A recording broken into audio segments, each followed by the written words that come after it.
Hey guys, welcome to the my new moto ব্লগিং। তো আজকে আবার একটা মোটো ব্লগিং স্টার্ট করলাম গাছের এখানে। তো তোমরা দেখতে থাকো কিরম রিয়াকশন হয়, ঠিক আছে?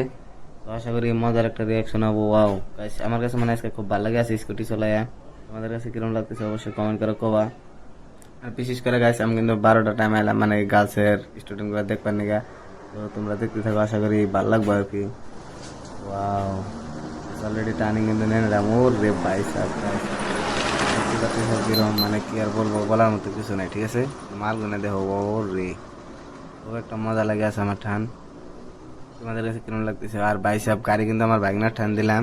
মানে ওর গাড়ি চালানো স্টাইল বা ধারণা দেখলে মানে খুব একটা নিজেকে মানে সিঙ্গেল সিঙ্গেল ভাবা হয় আর কি, ঠিক আছে? এরকম মানে ওর রিয়াকশন দিয়ে গাড়ি চালা গেতেছে। তো যাইতে থাক আর কি, কিরম লাগে সে দেখতে থাকো। আর আমরা পেলাম প্রায় রাজীব ভবন। তো এখান থেকে আর কি বাড়ি দিয়ে গেতেছি আমরা, আর কোনখান থেকে ঘুরবো না আর কি, ঠিক আছে? তো আজকের জন্য মানে বেশি ঘুরবারছে না, যেহেতু ব্যাটারি গাড়ি, মানে এটা অ্যাকচুয়ালি মানে ব্যাটারি গাড়ি নিয়ে আসছি আমরা ঘুরবার নিয়ে, ঠিক আছে? তো তার জন্য আজকে বেশি দূর যাওয়া পারব না, কারণ অল্প দূর গেলে আবার কি জানি চার্জ পুরা গেলে কিন্তু একদম মানে ঠেলে ঠেলে না জানাবো বাড়িতে গাড়ি। তো তার জন্য বেশি দূর যাব না। ওর রে পয়সা, মানে কি আর বলবো, বলার মতো কিছু নেই। তো আজকের জন্য ব্লগটা বন্ধু, সবাই ভালো থাকবে।